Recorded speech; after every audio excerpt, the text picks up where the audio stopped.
Unbound Theatre presents The Chronicles of Professor Chronomier, Temper and Temporality, written by Dario Knight and performed by Erika Sanderson.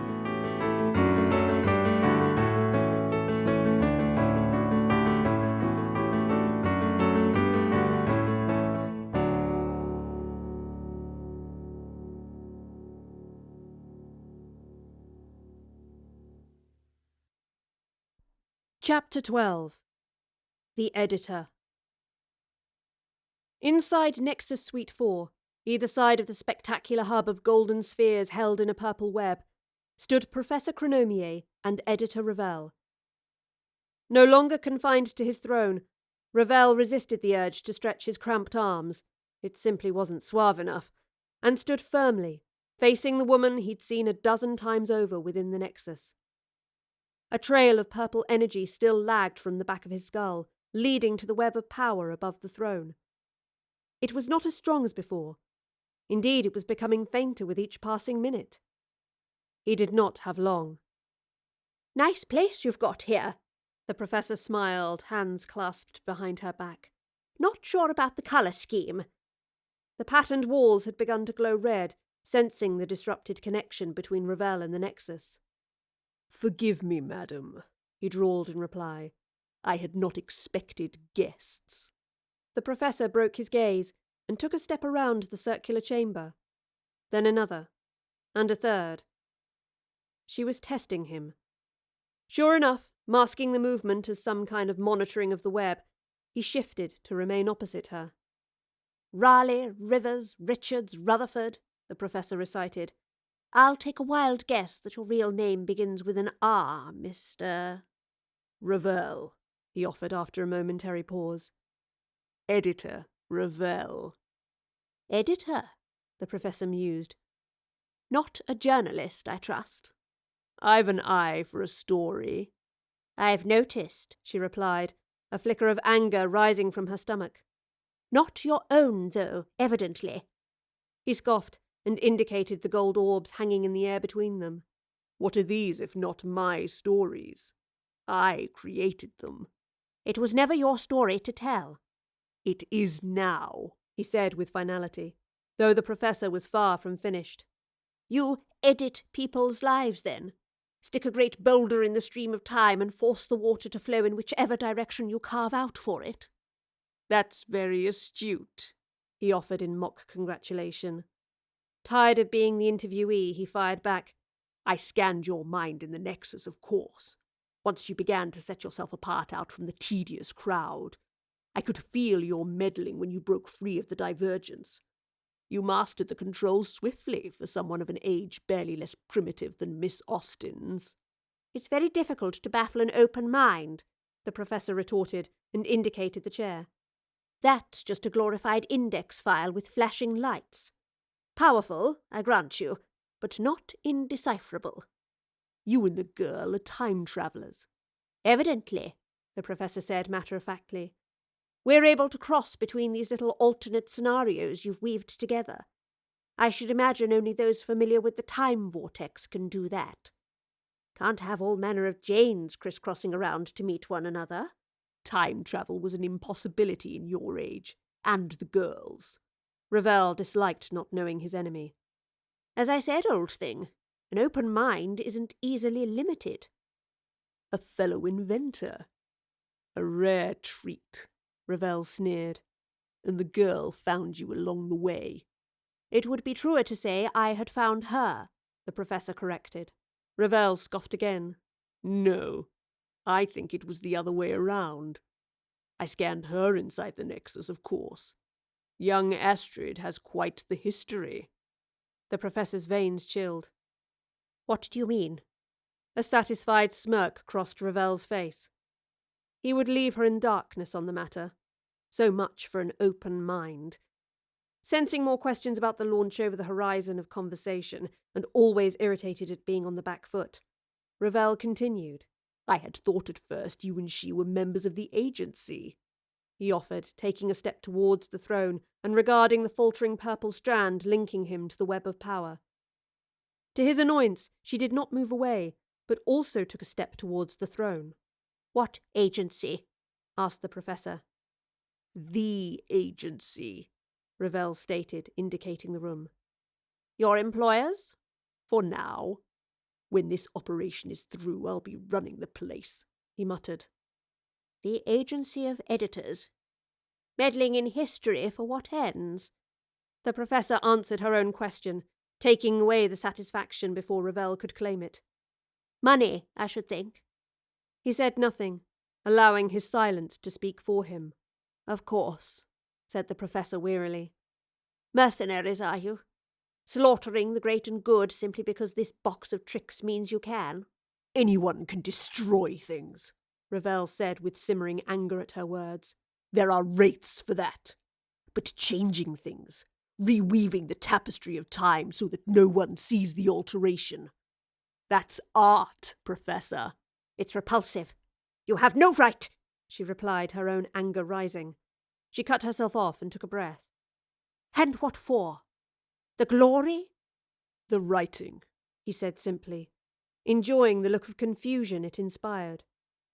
The agency don't go around slaughtering people on a whim for a bag of gold like glorified pirates. He leant forward and tapped control on the arm of his chair. A holographic image appeared between himself and the professor, the front page of a book, Pride and Prejudice by Jane Austen. That's a far greater treasure, wouldn't you agree? But who profits from it?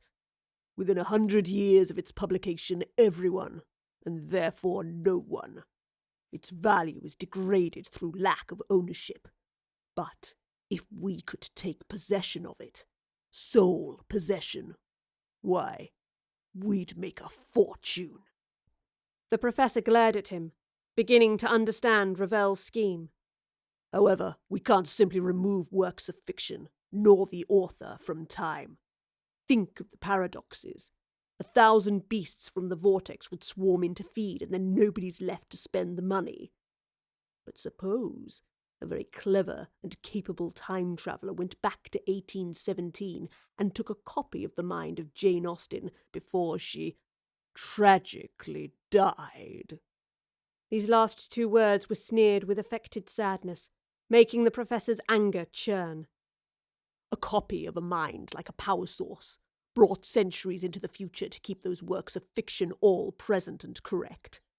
A copy of her timeline, preserved and controlled.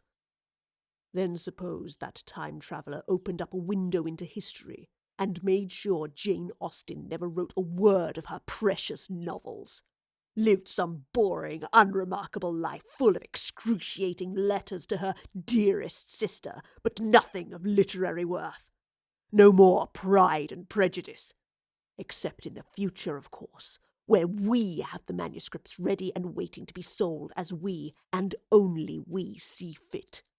All held in balance by the copy of her original timeline, the same copy used to change her history in the first place.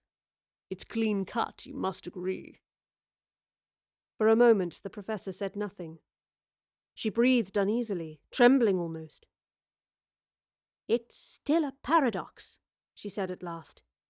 If you change her past, the version of history, the mind you copied in 1817, wouldn't be the same one that created the novels. The books still cease to exist. Jane Austen still ceases to exist. Oh, you can't be that naive, he groaned in boredom. Remove the original, and the copies and alternatives all follow. Primeval. You could navigate the nexus, but you can't comprehend the metaphor of copying and pasting a computer file. Pathetic. This nexus of yours, the professor responded. All these different Janes. Why? Surely you only need to change her life once to negate her literary career. As I said, it's an art. It takes finesse.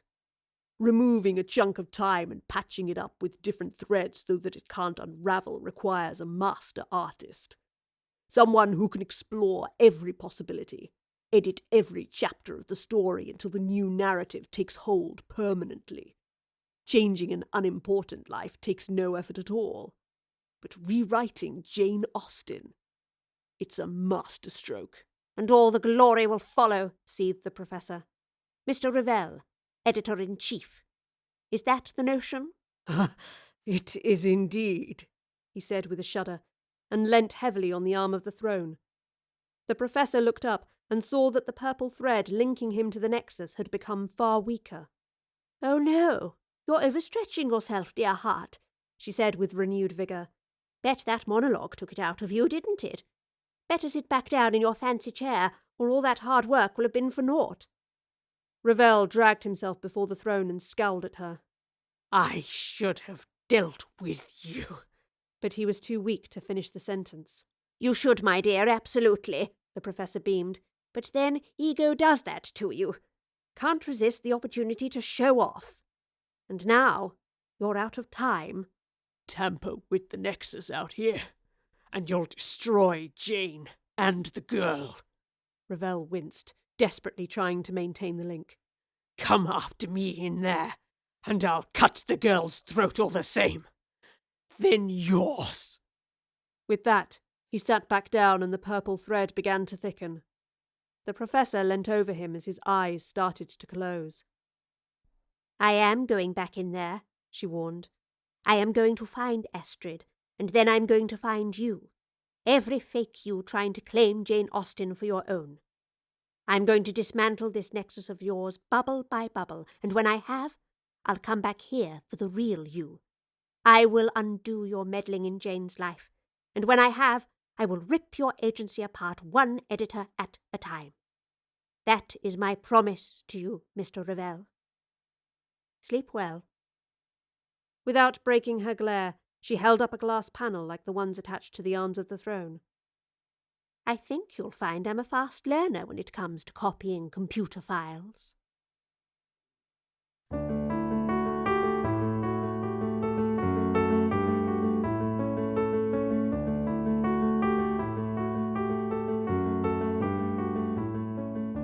The Chronicles of Professor Chronomier, Temper and Temporality. An Unbound theatre production, written by Dario and performed by Erika Sanderson, with music by Kevin MacLeod.